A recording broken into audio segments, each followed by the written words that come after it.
Okay, so Megariso, Roscuro, and the Princess P are currently on their way down to the dungeon where Roscuro plans to trap the Princess P forever. Chapter 39, Missing. The sun rose and shed light on what Roscuro and Megariso had done, and finally Despereaux awoke, but alas, he woke too late. I haven't seen her, Louise was shouting, and I tell you, I washed my hands of her. If she's missing, I say good riddance. Good riddance to bad rubbish. Despereaux sat up. He looked behind him. Oh, his tail! Gone! Given over to the knife, and where the tail should be, nothing but a bloody stub. And more foul play! Gregory is dead, shouted Cook.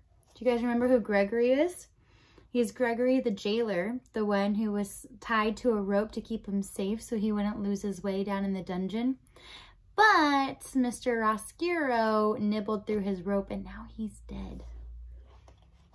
Poor old man, that rope of his broken by who knows what, and him lost in the dark and frightened to death because of it. Oh, it's too much. Oh no, whispered Despereaux. Oh no, Gregory's dead.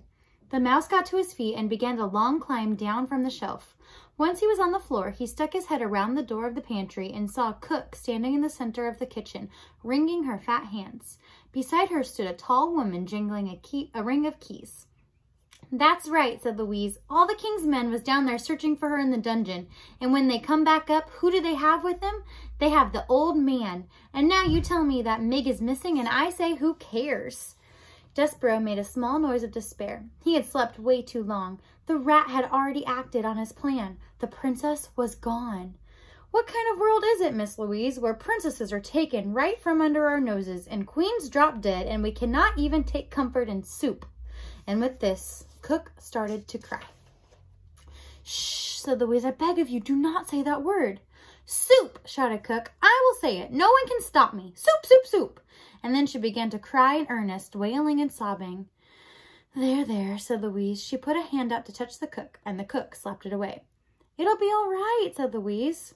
Cook brought the hem of her apron up to wipe at her tears. It won't, she said. It won't be all right ever again. They've taken our little darling away. There ain't nothing left to live for without the princess. Despereaux was amazed to have exactly what was in his heart spoken aloud by such a ferocious, mouse-hating woman like Cook. Louise again reached out to touch Cook, and this time Cook allowed her to put an arm around her shoulder. What will we do? What will we do? Wailed Cook. And Louise said, shh, there, there. Alas, there was no one to comfort Despereaux, and there was no time anyway for him to cry. He knew what he had to do. Despereaux had to find the king. For, having heard Roscuro's plan, reader, Despereaux knew that the princess was hidden somewhere in the dungeon. And being somewhat smarter than Megariso, he sensed the terrible unspoken truth behind Roscuro's words. He knew that Meg could never be a princess.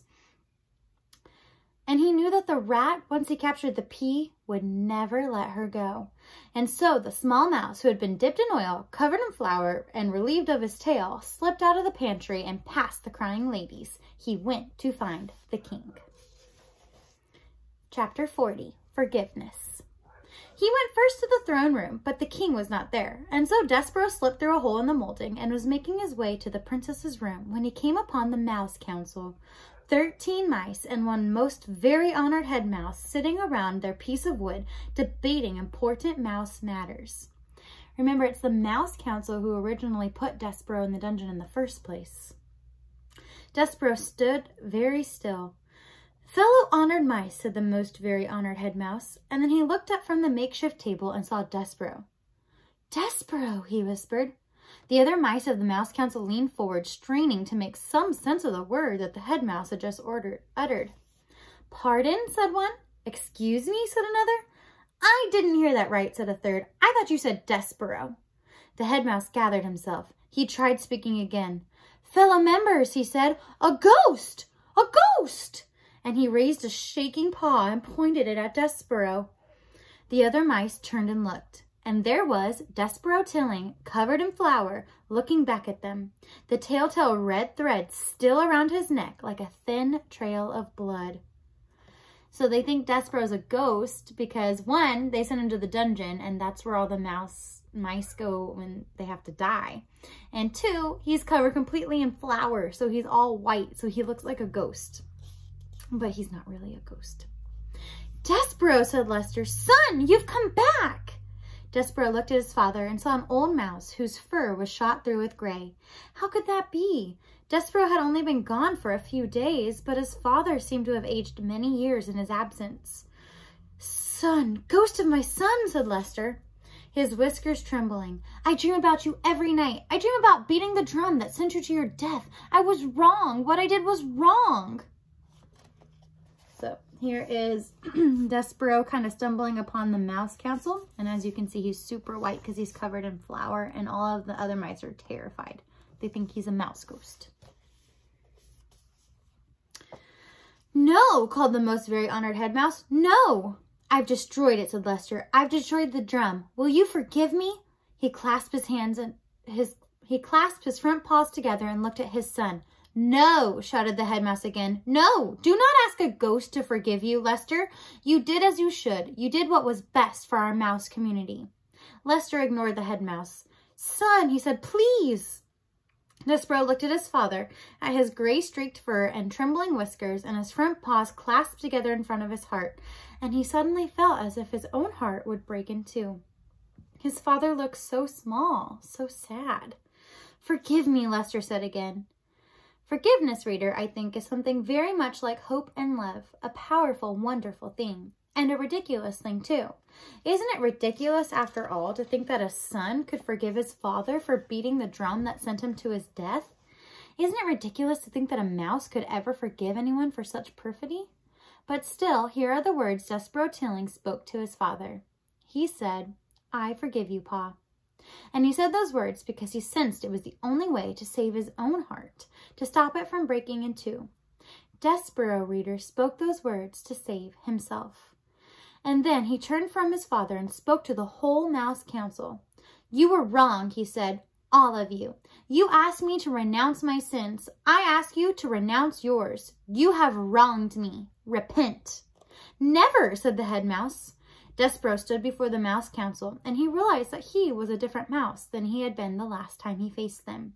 He had been to the dungeon and back up out of it. He knew things that they would never know. What they thought of him, he realized, did not matter at all. And so, without saying another word, Despereaux turned and left the room. After he was gone, the head mouse slapped his trembling paw on the table. Mice of the council, he said, we've been paid a visit by a ghost who has told us to repent. We will now take a vote. All in favor of saying that this visit did not occur, vote aye. And from the members of the mouse council, there came a tiny but emphatic chorus of ayes. Only one mouse said nothing. That mouse was Despereaux's father. Lester Tilling had turned his head away from the other members of the mouse council. He was trying to hide his tears. He was crying, reader, because he had been forgiven. Chapter 41, The Tears of a King. Despereaux found the king in the peas room, sitting on his daughter's bed, clutching the tapestry of her life to his chest. He was weeping, although weeping really is too small of a word for the activity that the king had undertaken. Tears were cascading from his eyes.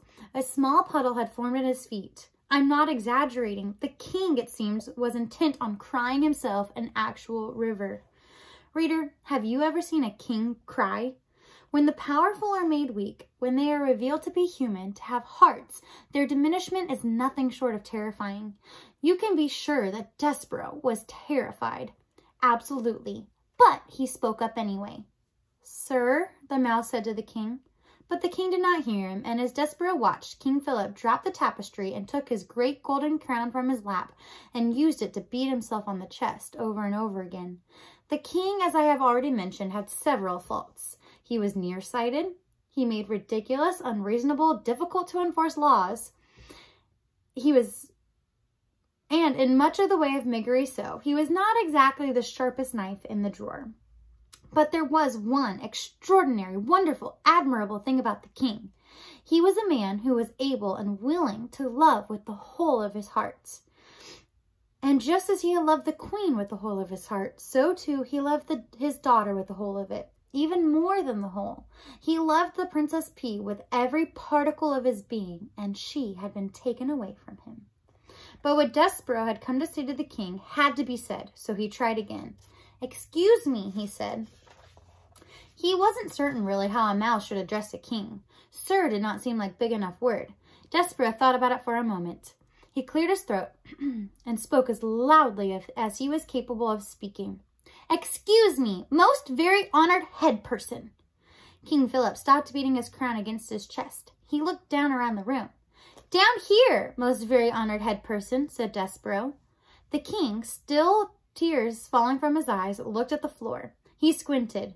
Is that a bug speaking to me? No, said Despereaux. I am a mouse. We have met before. A mouse, bellowed the king. A mouse is but one step removed from a rat. Sir, said Despereaux, most very honored head person, please, you have to listen to me. This is important. I know where your daughter is. You do? Sniffed the king. He blew his nose on his royal cloak. Where? He said, and he bent over to look more closely at Despereaux. 1 ear, 2 ears.